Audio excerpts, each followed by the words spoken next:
Hello everyone, इस video में हम इकोलॉजी यूनिट का एक बहुत इंपॉर्टेंट टॉपिक स्टडी करने जा रहे हैं, एनर्जी फ्लो। ये बहुत ही इंपॉर्टेंट टॉपिक है, काफ़ी बार रिपीट हुआ है। अगर आप प्रीवियस ईयर के क्वेश्चन पेपर्स का एनालिसिस करेंगे तो आप ये देख पाएंगे कि ये क्वेश्चन कितनी बार रिपीट हुआ है। इनफैक्ट इकोलॉजी यूनिट के जितने भी टॉपिक्स हैं, चाहे वो इकोलॉजिकल पिरामिड्स हो या कोई भी टॉपिक हो, ट्रॉफिक लेवल का टॉपिक हो, बहुत ही ज़्यादा रिपीट होते हैं। तो इकोलॉजी यूनिट आप अपनी बहुत अच्छे से तैयार कर लेंगे। इस वीडियो में हम एनर्जी फ्लो के बारे में पढ़ेंगे नोट्स के साथ। तो स्टार्ट करते हैं। एनर्जी फ्लो क्या होता है?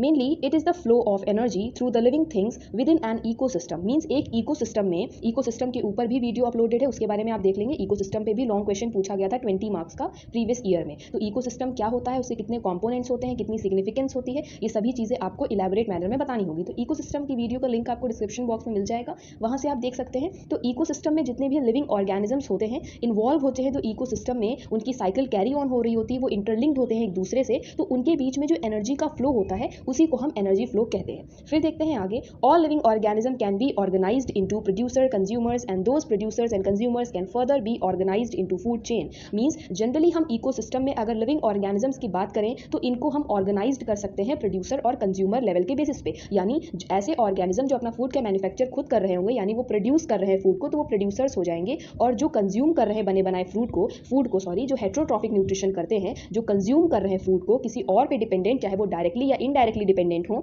तो वो किसी और से कंज्यूम कर रहे हैं, तो वो कंज्यूमर्स हो जाएंगे। कंज्यूमर्स भी प्राइमरी लेवल के, सेकेंडरी लेवल के और टर्शरी या क्वाटरनरी लेवल के होते हैं। और इन सभी ऑर्गेनिजम्स को, चाहे वो प्रोड्यूसर हो, चाहे वो कितने भी कंज्यूमर्स हों, इन सभी को हम फूड चेन के माध्यम से रिप्रेजेंट करते हैं। ठीक है, फिर देखते हैं। Each of level with in food chain is a trophic level. Means जो हम फूड चेन बनाते हैं, जैसे कि एक ऑर्गेनिज्म, उसको किसी और ऑर्गेनिज्म ने इनटेक किया, फिर उसके बाद कोई और ऑर्गेनिज्म, फिर कोई और ऑर्गेनिज्म, तो इस तरह जो एक फूड चेन बनती चली जाती है लिविंग ऑर्गेनिजम्स की, तो इसमें जो एक एक लेवल है वो ट्रॉफिक लेवल को डिनोट करता है। जैसे ये पहली ट्रॉफिक लेवल, ये दूसरी ट्रॉफिक लेवल, ये तीसरी और ये चौथी। हर एक ऑर्गेनिज्म का जो स्टेप है, जो सीरीज है फूड चेन की, वो एक ट्रॉफिक लेवल को डिनोट करती है। ये मैं पिछली वीडियो में बता चुकी हूँ, जो ट्रॉफिक लेवल की वीडियो मैंने अपलोड करी थी उसमें हम पढ़ चुके हैं। इकोलॉजिकल पिरामिड्स पे भी आपको वीडियो मिल जाएगी, उसमें भी हम ये डिस्कस कर चुके हैं।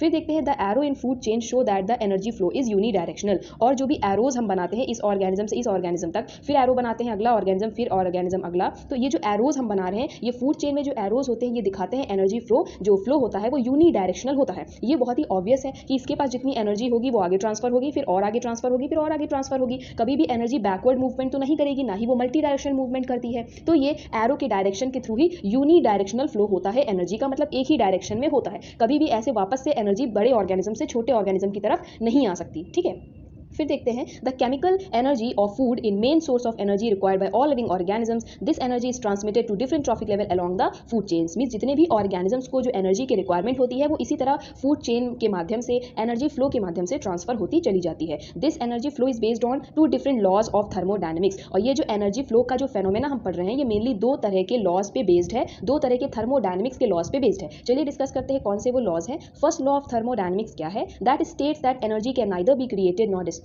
It can only be change from one form to another. या आप पहले भी पढ़ चुके होंगे फिजिक्स में भी कि थर्मोडायनेमिक्स का जो पहला लॉ होता है वो कहता है कि जो एनर्जी है, ना ही वो क्रिएट की जा सकती है, ना ही वो बनाई जा सकती है, ना ही वो डिस्ट्रॉय करी जा सकती है। सिर्फ एनर्जी एक फॉर्म से दूसरी फॉर्म में बदली जा सकती है, ना ही उसे बनाया जा सकता है, ना ही उसे डिस्ट्रॉय किया जा सकता है। फिर सेकंड लॉ ऑफ थर्मोडायनेमिक्स क्या कहता है? That states that as energy is transferred more and more of it wasted. Means जितनी ज्यादा एनर्जी आगे ट्रांसफर्ड होती है, ज्यादा से ज्यादा जो है एनर्जी वो वेस्ट भी होती है। मींस जैसे एनर्जी आगे ट्रांसफर हो रही है 90%, तो मैक्सिमम 70 या 80% लॉस्ट हो जाती है, आगे 10% एनर्जी ही ट्रांसफर होती है फूड चेन में। ये यहाँ पे हमने थर्मोडायनेमिक्स के सेकंड लॉ से देखा।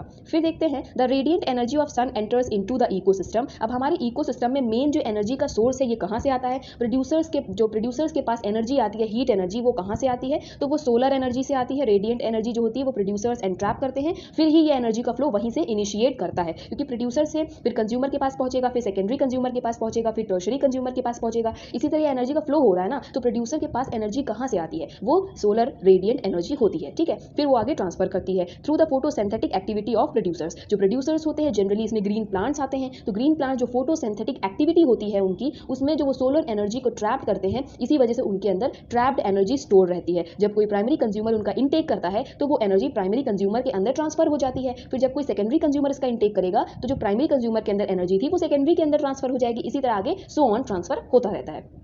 फिर देखते हैं travel via consumers and decomposers. Producer के बाद कंज्यूमर्स में और डीकम्पोजर्स में ये एनर्जी ट्रेवल करती रहती है, ट्रांसफर करती रहती है, ultimately disappear in space in the form of heat energy which never returns to the source. Ultimately क्या होता है एट लास्ट में, मींस प्रोड्यूसर के पास जो थी वो प्राइमरी कंज्यूमर के पास गई, फिर सेकेंडरी कंज्यूमर के पास गई, फिर फाइनली टर्शरी कंज्यूमर के बाद गई। अब इसके बाद और इससे बड़े ऑर्गेनिजम्स नहीं अवेलेबल है। जब डेथ होगी तो इनके अंदर जो एनर्जी स्टोर थी, मतलब इनका इंटेक अब कोई नहीं करेगा, ठीक है। लॉयन का इंटेक तो जनरली कोई नहीं करेगा, एलिफेंट का इंटेक कोई नहीं करेगा। तो इन एनिमल्स के अंदर जो एनर्जी होती है जब इनकी डेथ हो जाती है, जो इनका बॉडी मास होता है, जब वो सॉइल में मिक्स होता है, तो ये एनर्जी क्या होती है, एटमॉस्फेयर में हीट एनर्जी के फॉर्म में रिलीज हो जाती है। ये एनर्जी किसी भी ऑर्गेनिज्म के अंदर ट्रांसफर नहीं होती है, ये आपको ध्यान रखना है। ये एनर्जी एटमॉस्फेयर में रिलीज हो जाएगी हीट एनर्जी के फॉर्म में, और अपने सोर्स तक कभी भी रिटर्न नहीं कर पाती, क्योंकि सोर्स तो सन की रेडिएंट एनर्जी थी, तो वहां तक अपने सोर्स पे रिटर्न नहीं कर पाती, एटमॉस्फेयर में लॉस्ट हो जाती है। ये कुछ बहुत ही 3 इंपॉर्टेंट पॉइंट्स थे जो मैंने आपको बता दिया। इसके आगे की जो चीजें हैं एनर्जी फ्लो के बारे में, वो हम नेक्स्ट वीडियो में डिस्कस करेंगे, क्योंकि वीडियो फिर काफी लंबा हो जाएगा। ठीक है, थैंक यू फॉर वॉचिंग।